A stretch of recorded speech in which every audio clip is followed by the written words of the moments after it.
اور خدا کو بھی معاف نہیں کرتے یہ. خدا تعالیٰ سے نہانی تعلق کا ترجمہ جو ہے دیکھ لو ہم بتاتے ہیں، اور حوالہ دے رہے ہیں اس طرح کہ گویا نعوذ باللہ حضرت مسیح موعود علیہ السلام کے الفاظ ہیں. بالکل جھوٹ ہے. حوالہ دیتے ہیں کہ دیکھو اس کی تعلقات کا ثبوت کیا ہے. وہ کہتے ہیں بابو الہی بخش، یہ تو وہی حیض والا تھا. دوسرا جو حصہ ہے قاضی یار محمد صاحب بریڈر تھے، کوئی دماغی حالت ان کی ایسی وجہ سے کئی دفعہ پاگل ہوئے. ان کی کوئی عبارت دیکھ کر حضرت مسیح موعود علیہ السلام کے اوپر چسپاں کرتے ہیں، اور وہ کہتے ہیں کہ حضرت مسیح موعود علیہ السلام نے یہ کہا کہ نعوذ باللہ اللہ تعالیٰ نے وجودیت کی طاقت کا اظہار فرمایا. اور آگے لکھتے ہیں سمجھنے والے سمجھ جائیں کیا اشارہ ہے. اور یہ ظاہر کر رہے ہیں یہ مسیح موعود علیہ السلام کی عبارت ہے. بالکل جھوٹ، کلیتاً یہ ایک افتراء ہے جو مسیح موعود پر بنا گیا ہے. اب میں بتاتا ہوں کہ یہ جو مضامین ہیں یہ کن موقعوں پر کن معنوں میں فرمائے گئے ہیں، اور حضرت مسیح موعود علیہ السلام کیا فرما رہے تھے جس کو انہوں نے بگاڑ کر اپنی دلوں کے گند اچھال کر اس سے کیا بنا کر دکھایا. احمدیوں کی تربیت کے لیے، ان کو صورتحال سے مطلع کرنے کے لیے یہ تلخ گھونٹ آج بھرنا پڑ رہا ہے، مجبوری ہے. اس کے بغیر وہ جانتے تو ہیں مسیح موعود علیہ السلام کو، جانتے ہیں کہ کیسا پاک تعلق تھا اللہ اور رسول سے. اس لیے یہ تو ایک لمحہ کے لیے بھی کوئی احمدی سوچ نہیں سکتا کہ کوئی ایسی بات ہو سکتی ہے. مگر جب اس بکواس کو سنتے ہیں تو ان کو جواب کا پتہ نہیں پوری طرح، کیونکہ کتابوں پر اور متعلقہ حوالوں پر عبور نہیں ہے. اب وہ حوالے تم نے الگ کر دیے ہیں اکٹھے.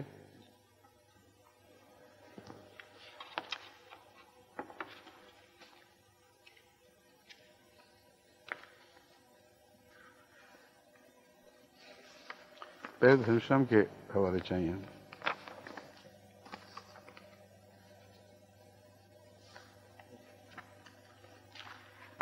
حضرت مسیح علیہ السلام جو حیض والی بات فرما رہے ہیں وہ ایک قانون قدرت کا حوالہ ہے جس میں ایک بہت ہی گہرا عارفانہ مضمون ہے. لفظ حیض استعمال ہوا ہے، مگر کن معنوں میں وہ آپ سن لیجئے، پھر میں اس کی مزید تشریح کرتا ہوں.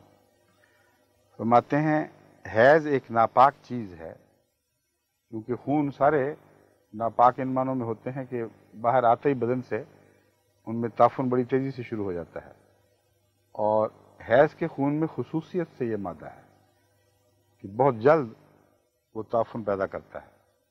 فرماتے ہیں اب یہ حیض ایک ایسی چیز ہے جس میں یہ تعفن کا مادہ پایا جاتا ہے، مگر اللہ کی شان ہے کہ صالح پاک اولاد اسی خون سے پیدا کرتا ہے، اور زمین آسمان کا فرق پڑ جاتا ہے. یہ ویسا ہی مضمون ہے جیسے کہا جائے کہ دیکھو گندگی کے ڈھیر سے خدا تعالیٰ گلاب کے پھول نکال دیتا ہے. جیسے غلاظتوں میں سے اعلیٰ سے اعلیٰ پھل پیدا ہوتے ہیں، چیریز ہوں، اسٹرابریز ہوں، یا ہمارے ملک کے پھل آم، سیب، انگور وغیرہ وغیرہ، یہ سارے کہاں سے نکلتے ہیں؟ اس گندگی کے کھیت سے نکلتے ہیں.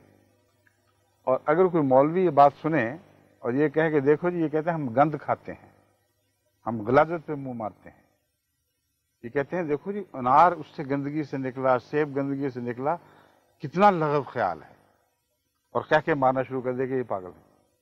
پاگل تم ہو جسے قانون قدرت کا پتہ نہیں، پاگل تم ہو جسے یہ نہیں پتہ کہ خدا گندگی سے نور کے چشمے بہا دیتا ہے، اور یہی اس کی شان ہے. موت سے زندہ کرنا یہ مطلب ہے.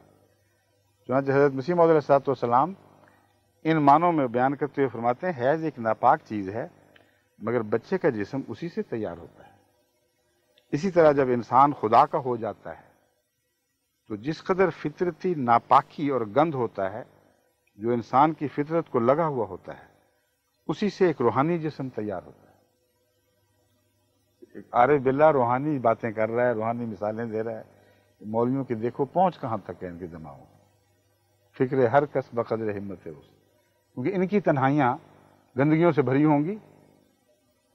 لازماً یہ بات ہے، ورنہ ایک انسان کا تنہائی کے ساتھ اور محبت کے رازوں کے ساتھ گندگی کی طرف دماغ جانا بتا رہا ہے کہ ان کی تنہائیاں گندی ہیں، اور اللہ کے تعلق میں بھی وہ گندگی کا خیال ان کو نہیں چھوڑتا۔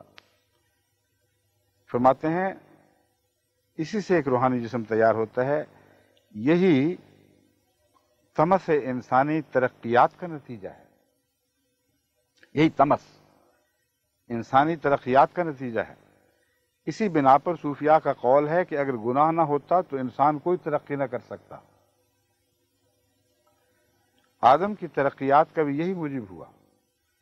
اسی وجہ سے ہر ایک نبی مخفی کمزوریوں پر، یہ ہے حیض کا رشتہ، حیض کی بات کر کے اس کی تفسیر فرما رہے ہیں، ہر نبی مخفی کمزوریوں پر نظر کر کے استغفار میں مشغول ہو جاتا ہے، اور استغفار ہے جو گناہوں کو دبا دیتا ہے زمین میں اور ان سے روحانیت کے حسین پودے نکالتا ہے۔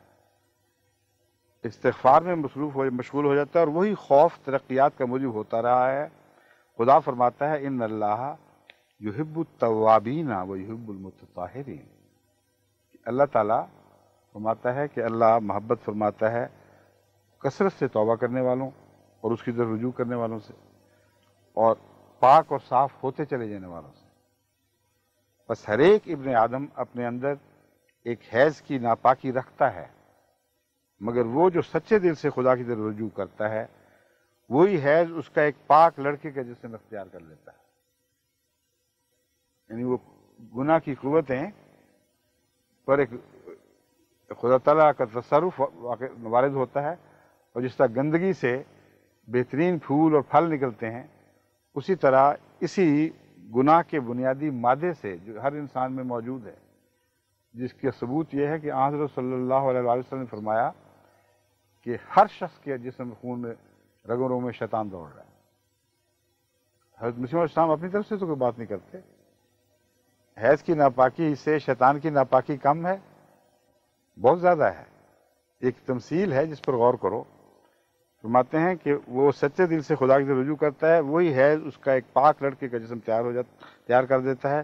اسی بنا پر خدا میں فانی ہونے والے اطفال اللہ کہلاتے ہیں، وہ لوگ جو اللہ کی ذات میں اپنے آپ کو گم کر دیتے ہیں، انہیں اسی وجہ سے اطفال اللہ کہا جاتا ہے، لیکن یہ نہیں کہ وہ خدا کے در حقیقت بیٹے ہیں، کیونکہ یہ تو کلمہ کفر ہے۔ خود فرما رہے ہیں، یہ کیسے ہو سکتا ہے کہ مولوی نے کتابیں کھولی ہوں، صرف اطفال نظر آ گیا ہو لفظ، اور آگے پیچھے کچھ نظر نہ آیا ہو۔ حیض دیکھ لیں اور بات کے مضمون سے بالکل نظر اچٹ جائے، سمجھ ہی کچھ نہ آئے کہ کیا ہو رہا ہے۔ دیکھتے ہیں، جانتے ہیں، جھوٹ بولتے ہیں، افترا کرتے ہیں۔ ان کو پاک کیسے کہہ دوں؟ ان کی ناپاکیاں تو اچھلی پڑتی ہیں، پاکستان کی گلیوں میں پھر رہی ہیں، اپنی گواہیاں دے رہی ہیں۔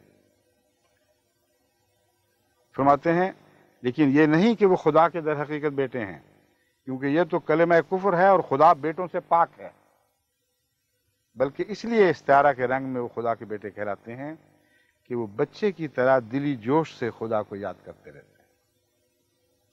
اب بتائیے، بچے کی طرح دلی جوش سے خدا کو یاد کرتے رہتے ہیں، اور آگے آیت قرآنی کا حوالہ ہے، اب مولوی چاہیں تو مذاق اڑا لیں۔ اسی مرتبہ کی طرف قرآن شریف میں اشارہ کر کے فرمایا گیا ہے، فَاذْكُرُوا اللَّهَ كَذِكْرِكُمْ آبَاءَكُمْ اور شد ذکر، تم اللہ کو یاد کرو اس طرح جس طرح اپنے آبا کو یاد کرتے ہو، بلکہ اس سے بھی زیادہ۔ آبا کو بیٹے یاد کرتے ہیں یا کوئی اور یاد کرتا ہے؟ بیٹوں کے تعلق سے آبا فرمایا گیا ہے، اور پھر دوسری جگہ قرآن کریم فرماتا ہے کہ وہ اس رسول محمد رسول اللہ صلی اللہ علیہ وسلم اور آپ کی کتاب کو اس طرح پہچانتے ہیں جیسے اپنے بیٹوں کو پہچانتے ہیں۔ تو دونوں طرف کے رشتے جن پہ انہوں نے مذاق اڑایا قرآن کریم میں موجود ہیں، مگر ناپاکوں کے لیے نہیں ہے۔ لا یمسہ الا المطہرون، ان الہی کلام کے عارفانہ باتوں کو وہی لوگ سمجھتے ہیں جو پاک دل کیے جائیں، جن کو خدا کی کا ہاتھ، تزکیے کا ہاتھ پاک فرما دے۔ بس اللہ نے ایک طرف بیٹے کی باپ جیسی والی نسبت بیان فرما دی اللہ سے،